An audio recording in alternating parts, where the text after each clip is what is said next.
اس میں دو عنوان لکھا ہوا ہے، ایک ہے تحفظ اوقاف، دوسرا عنوان ہے تعلیمی بیداری۔ میں یہ چاہتا ہوں کہ آج پورے ملک میں جو مدعا سب سے زیادہ گرم ہے وہ مدعا ہے تحفظ اوقاف کا۔ آپ میں سے جو لوگ یہاں بیٹھے ہیں وقت آتا ہے تو نعرہ لگاتے ہیں زور سے طاقت کے ساتھ، لیکن پترکار پوچھ دیتا ہے کہ وقف کے معنی کیا ہے تو ہم چپ ہو جاتے ہیں۔ یہ کہتے ہیں کہ یہ جھگڑا کس بات کا ہے اور اس کے لیے لوگ سب مل جل کر سڑک پہ روڈ پہ کیوں اترے ہیں، تو ہم جواب نہیں دے پاتے۔ سب سے ضروری ہے مدعے کو جاننا، معاملہ کو سمجھنا اور پھر اس کے اعتبار سے سمجھ کر آگے بڑھنا۔ جو سمجھ کر آگے بڑھے گا وہ نہ تھکے گا اور اللہ نے چاہا تو منزل تک پہنچ کر رہے گا، لیکن بغیر سمجھنے والا کہیں بھی تھک ہار کر بیٹھ سکتا ہے۔ اس لیے کہ سمجھنے کے بعد جو اسپرٹ پیدا ہوتی ہے، نہ سمجھ انسان کے اندر وہ اسپرٹ پیدا نہیں ہو سکتی۔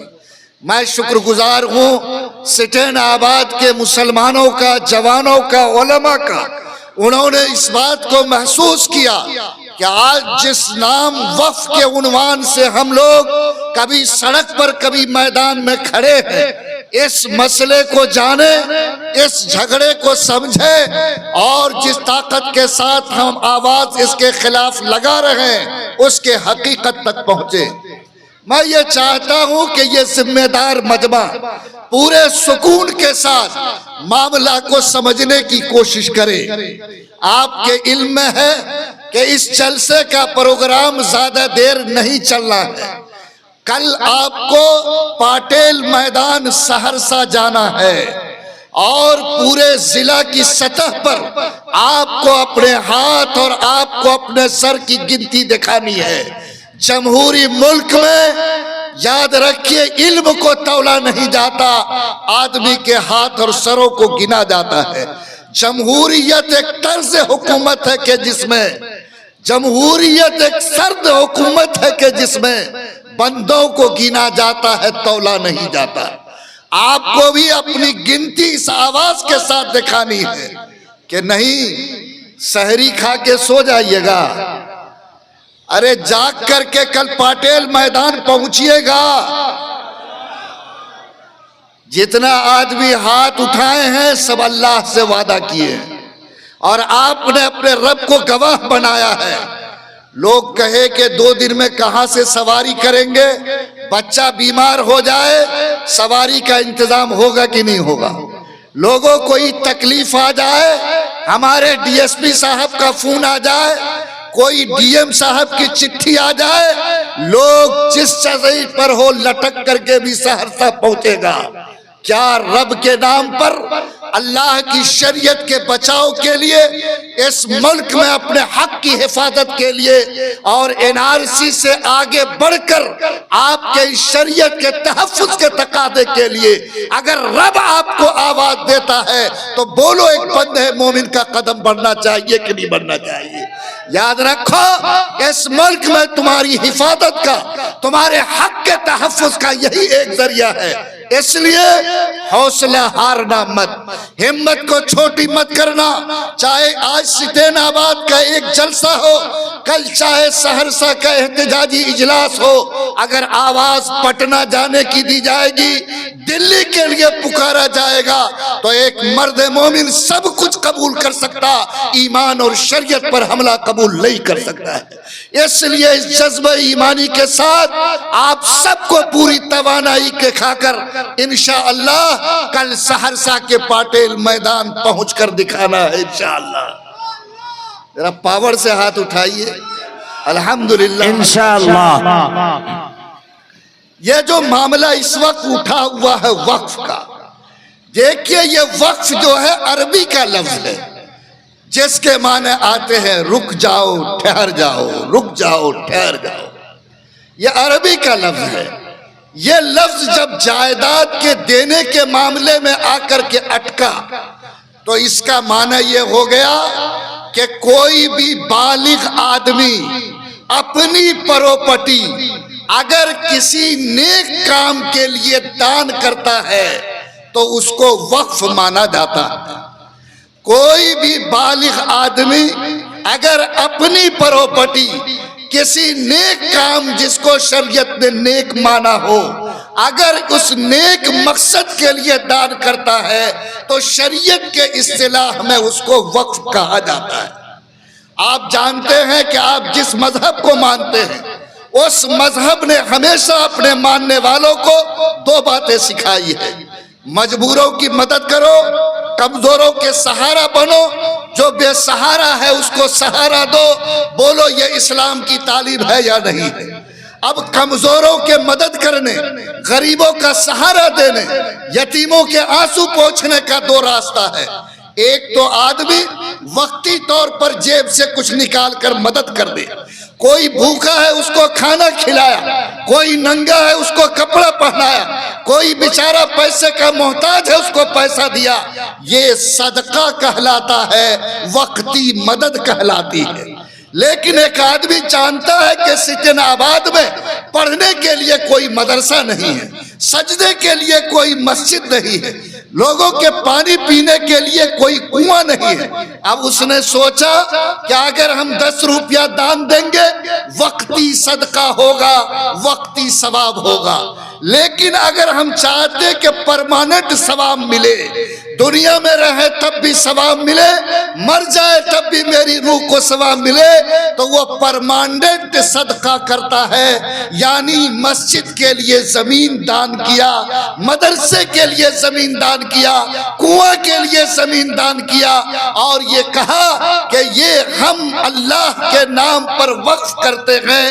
یہ کہہ کر کے اس نے گویا اپنی چیز کو نیک کام کے لیے ان کے قدموں پہ انہوں نے ڈال دیا۔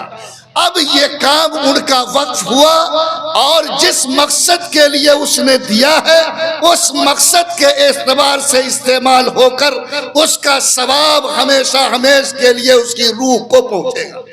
یہ نام ہے وقف کا۔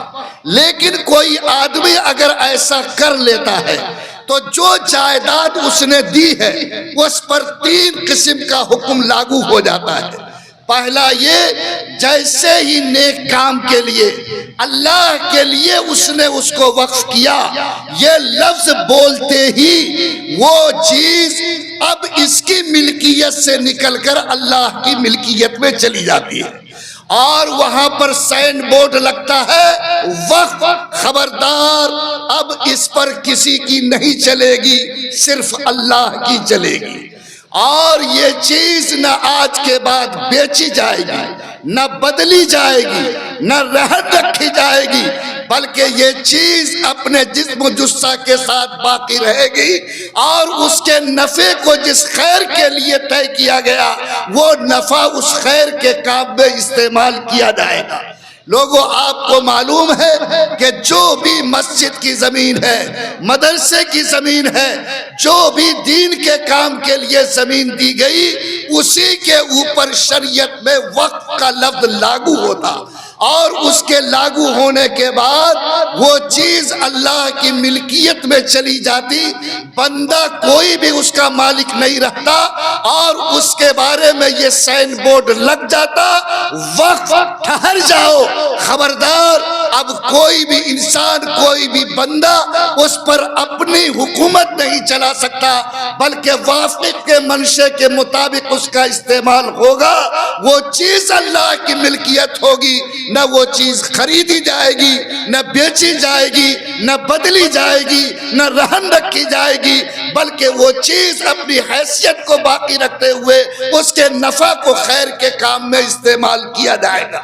میرے بھائیوں، یہ جو وقف کا نظام ہے، یہ نظام اسلام کے نظام کا بنیادی حصہ ہے۔ اور جیسے نماز عبادت ہے، روزہ عبادت ہے، ویسے وقف کا عمل بھی عبادت ہے۔ یعنی مراد یہ کہ نماز روزے کے طرح یہ ہماری شریعت کا حصہ ہے۔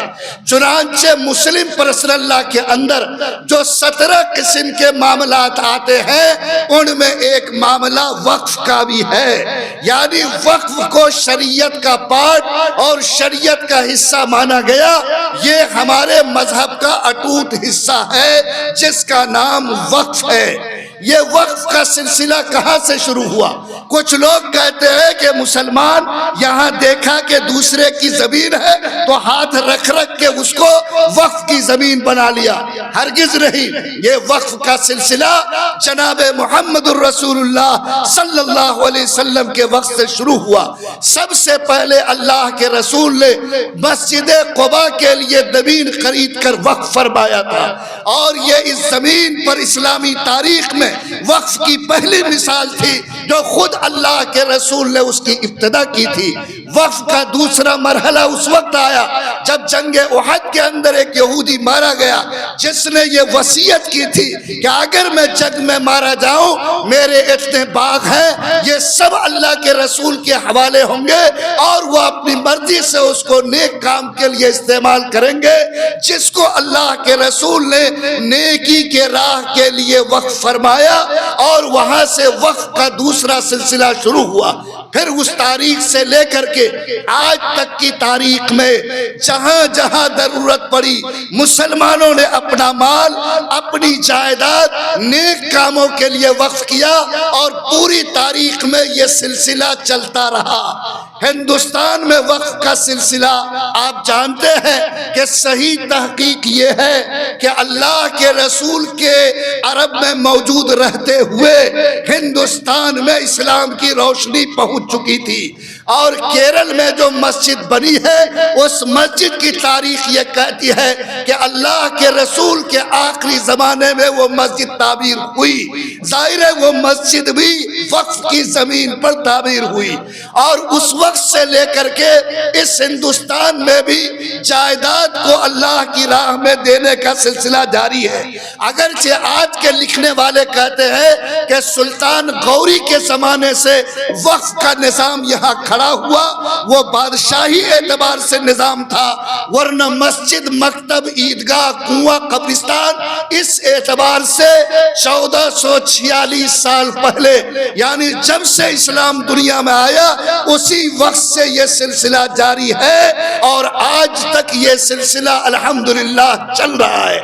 اس کو اسلامی نظام کا ایک حصہ مانا گیا۔ جیسے نماز اللہ کے قانون کے مطابق، روزہ اللہ کے قانون کے مطابق، حج اللہ کے قانون کے مطابق، ویسے مسلمان پابند ہے کہ وقف کے نظام کو بھی اللہ کے رسول کی تعلیم کے مطابق استعمال کرے اور اس نظام کو بھی اسی حساب سے برتے۔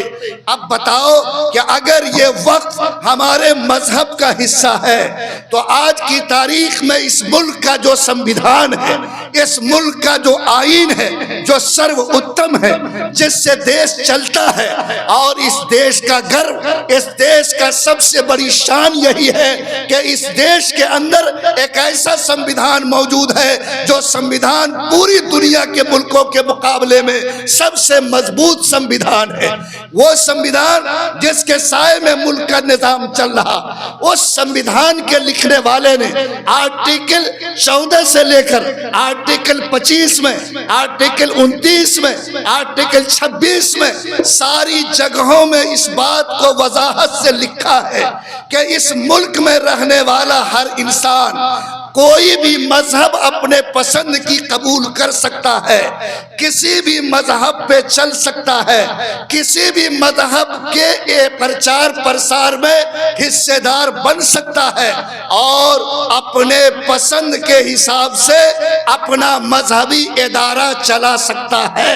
یہ ملک کے آئین نے اس ملک میں بسنے والے ہر انسان کو رائٹ اور حق دیا ہے۔ آپ ایمانداری سے بتاؤ کہ اگر اس ملک کا دستور، اس ملک کا آئین، اس ملک کا سنویدھان اگر ہمیں اس بات کا حق دیتا کہ میں اس ملک میں نماز پڑھ سکتا ہوں، تو کوئی اگر روکنے کی کوشش کرے تو بولو اس ملک کے آئین کے خلاف ہے یا نہیں ہے؟ جیسے نماز سے روکنا، حج سے روکنا، زکوٰۃ سے روکنا ہمارے مذہب پر حملہ ہے، یاد رکھو وقف کے نظام میں بھی دخل دینا ہمارے مذہب پر حملہ ہے۔ یہ ملک کے آئین کے خلاف ہے، دستور کے خلاف ہے، سنویدھان کے خلاف ہے۔ اور آج یہی لڑائی لڑنے کے لیے ملک کے صرف مسلمان نہیں بلکہ جتنی غیر بی جے پی سیاسی پارٹیاں ہیں، جتنے انصاف پسند لوگ ہیں، جو بھی اس ملک کی اقلیتیں ہیں، سب ایک ساتھ ایک جٹ ہو کر ایک چھتری کے نیچے اس بات کے لیے کھڑی ہے کہ یہ ظلم ہے، اتیاچار ہے، آئین پر حملہ ہے۔ اس لیے اس آئین پر حملے کو ہم لوگ دیش سے محبت کرنے والے کبھی قبول نہیں کر سکتے ہیں۔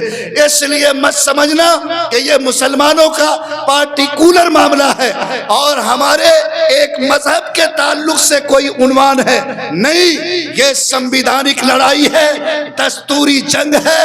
اور جمہوری طریقے پر جو ہمیں اس ملک میں رائٹ ملا کہ اگر کوئی قانون بنتا ہے اور کوئی معاملہ ایسا کھڑا ہوتا تو جمہوری طریقے پر ہم اس کے خلاف اپنی آواز بلند کر سکتے ہیں اور جمہوری راستے کو اپنا سکتے ہیں۔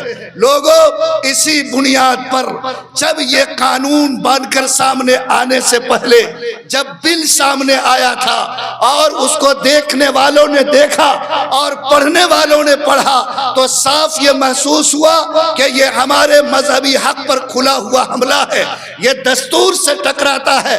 اس لیے ہمارے تمام علماء نے آل انڈیا مسلم فضلہ بورڈ سے لے کر تمام تنظیم کے ذمہ داروں، آپ کے امیر شریعت حضرت مولانا سید احمد ولی فیصل رحمانی، امارت شریعہ کی پوری ٹیم ایکجٹ ہو کر کے اس بل کے خلاف کھڑی ہوئی۔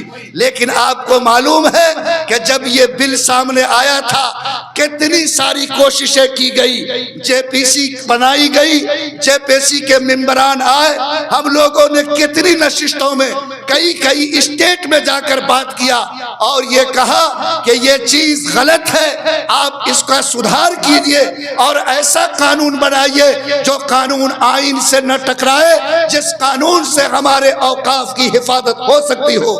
لیکن جب ظالم کی نیت بگڑتی ہے تو کچھ سننے کو تیار نہیں ہوتی، نہ حکومت نے سنی، نہ جے پی سی نے سنی، اور ہمارے بہار کے مکھیا نتیش بابو جن کے دروازے پر جا کر ہم لوگوں نے کہا کہ آج تو آپ کے مٹھی میں ڈور ہے، اگر آپ ذرا کھینچ دیجئے تو آج یہ بل پاس ہونے سے رک جائے گا۔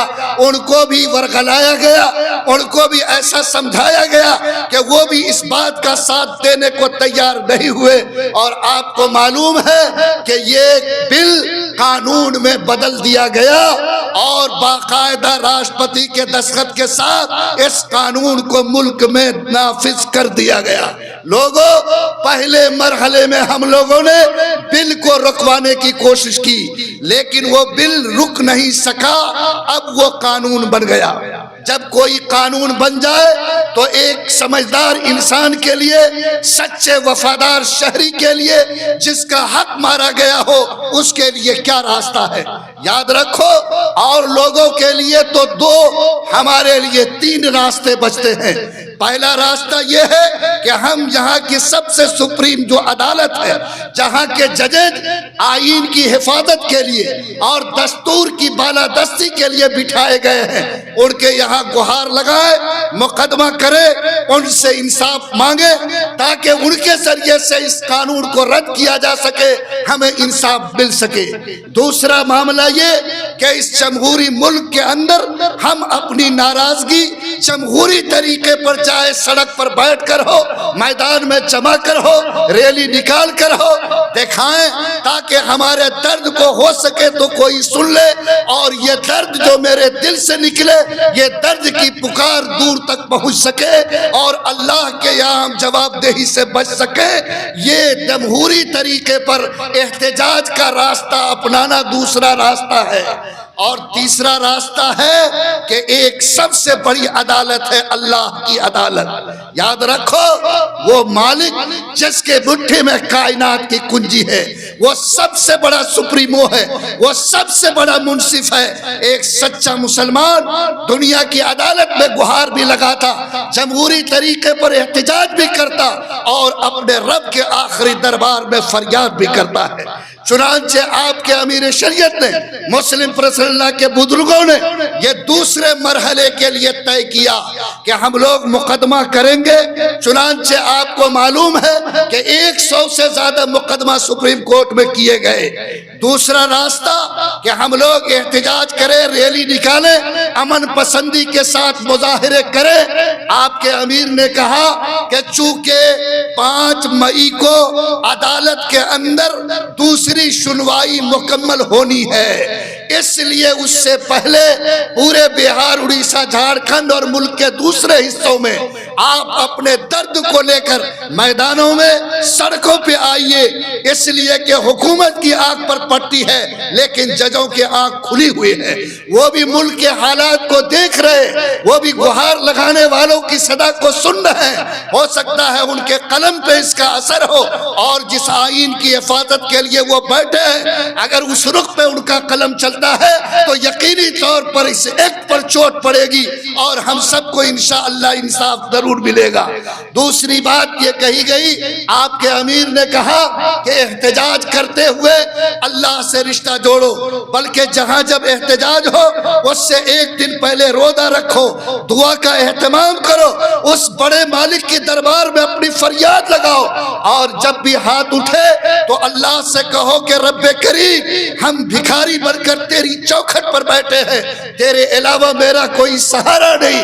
تو نے مظلوموں کی فریاد سنی ہے، اے اللہ تو نے ظالموں کو انجام تک پہنچایا ہے، تو نے ہٹلر اور مسولینی کا حساب اسی زمین پر لیا ہے. اللہ تو نے فرعون جیسے ظالم کو سبق سکھایا. اللہ ہم تیری رحمت سے مایوس نہیں ہے، اللہ ہم گنہگار کی فریاد سن لے، اللہ ہم کو رحم اور انصاف کی بھیک دے دے. یہ دعا کا اہتمام کرنے کی تلقین کی گئی ہے. میرے بھائیوں، یہ 3 راستہ تھا کہ ہم لوگ اس قانون کو روکنے کے لیے یہ کریں. اب آپ کہیے گا مفتی صاحب آخر اس قانون میں کیا ایسی گڑبڑی ہے، اس سے ہمارے وقف پر کیا اثر پڑ سکتا ہے؟ سرکار تو کہتی ہے کہ ہم وقف کو با اختیار بنا رہے ہیں، ترقی کے لیے اس کو لائن پہ لا رہے ہیں اور اس سے ڈیولپمنٹ کا کام کریں گے. سرکار کا نعرہ تو یہ ہے، آخر ہم کو بتائیے کہ کیا خرابی ہے کہ اگر یہ ایکٹ کو لاگو کر لیا گیا ہے، قبول کر لیا جائے تو ہمارے اوقاف پر کیا اثر پڑے گا؟ سنیے میری بات کو، یاد رکھیے یہ جو وقف کا قانون ہے اگرچہ اس کی لمبی تفصیل ہے، میں موٹی موٹی بات آپ کو بتاتا ہوں، اور آپ اندازہ کیجئے کہ اگر اس قانون کو قبول کر لیا گیا تو آپ کے باپ دادے کی جو جائیداد وقف کے نام پر ہے، خدا کی قسم اس کی مٹی پلید ہو جائے گی، ظالم اس کو ہڑپ لے گا، ناجائز قبضے ہوں گے، کہیں آپ کے مدرسے مسجد اور قبرستان کے وجود کی حیثیت باقی نہیں رہے گی. اس نے سب سے پہلے گڑبڑی کی ہے کہ وقف کے ایکٹ کے نام کو بدل دیا ہے. یاد رکھیے پہلے اس کا نام تھا وقف ایکٹ، لیکن اب اتنا لمبا نام رکھا گیا کہ آپ کی آنے والی نسل کا ذہن وقف کے مفہوم تک جا نہیں سکے گا. آپ سنیے، ان پر تو نام بدلنے کا بھوت سوار ہے، کام ہو نہیں، نام بدلنا چاہیے، اس لیے اس نے وقف کا نام بھی بدل دیا. بہادری دیکھو، یاد رکھو وقف کا لفظ قرآن میں ہے، حدیث میں ہے، فقہ کی کتابوں میں ہے. وقف کا لفظ بولتے ہی تصور ہمارا جاتا ہے کہ یہ کوئی خیراتی کام اور اللہ کے نام پر کسی چیز کو دام دینے کا تصور ہے. اگر آج اس کے نام کو بدل دیا گیا تو یقین مانو وہ اسپرٹ جو وقف کے لفظ سے ہم میں پیدا ہوتی آنے والی تاریخ میں دوسرے نام سے پیدا نہیں ہوگی. ہماری نسل وقف کو بھول جائے گی. یہ نام کے ساتھ ہماری تاریخ جڑی ہے، ہماری ثقافت جڑی ہے، ہماری 1446 سال کی ہماری تاریخ جڑی ہوئی ہے، ماضی جڑا ہوا ہے۔ اگر خدا نہ خواستہ اس نام کی تبدیلی کو قبول کر لیا گیا تو ہمارا رشتہ، آنے والی نسل کا رشتہ وقف کے معاملے میں ماضی سے کٹ جائے گا۔ آج انہوں نے وقف کا نام بدلا، جب نماز بھی عبادت، وقف بھی عبادت، کل یہ اللہ کا نام بدلیں گے، رام کا نام بدلیں گے، کل یہ نماز کا نام بدلیں گے، زکوٰۃ کا نام بدلیں گے۔ بولو ایمان والو، اگر خدا نہ خواستہ تم مردہ نہیں ہوئے ہو، ذرہ برابر بھی ایمان کی رقم باقی ہے تو ایمانداری سے بولو، اگر نماز کا نام بدلا جائے، اللہ کا نام بدلا جائے، روزے کا نام بدلا جائے، تو کیا ایک زندہ دل مومن کے لیے کبھی قابل قبول ہو سکتا ہے؟ لوگوں نہیں ہو سکتا۔ کیا ضرورت پڑی اس ماضی کو کاٹنے کی؟ کیا ضرورت پڑی وقت کے تصور کو ختم کرنے کی؟ کیا ضرورت پڑی حدیث قرآن میں جو لفظ استعمال ہوا اس پر پردہ ڈالنے کی؟ یہ تمہاری ثقافت، تمہاری ماضی، تمہاری تاریخ پہ پردہ ڈالنے کے برابر ہے۔ یہ پہلی خرابی ہے جو وقف کے ایکٹ کے اندر پیدا کی گئی۔ دوسری خرابی کیا ہے؟ یاد رکھیے، اس نے اس وقف کے قانون میں لکھا ہے کہ کوئی بھی وقف کی زمین اگر اس کے لیے کوئی ٹرسٹ بن جائے، جیسے مدرسہ بورڈ والے جتنے مدرسے ہیں، اس کو کہا مدرسہ بورڈ کے چیئرمین نے سب مدرسے کا ٹرسٹ بناؤ۔ بولو، بولا کہ نہیں بولا؟ مدرسے کا ٹرسٹ بناؤ۔ آج پورے ہندوستان میں وقف کے جس زمین پر ہاسپٹل ہے، جس پر اسکول ہے، جس پر کالج ہے، سب کا ٹرسٹ بنا ہوا ہے۔ انہوں نے قانون بنایا کہ جس وقف کے زمین کے لیے ٹرسٹ بنا لیا گیا ہو، وہ زمین اب وقف باقی نہیں رہے گی، اس کے وقف کی حیثیت ختم ہو جائے گی۔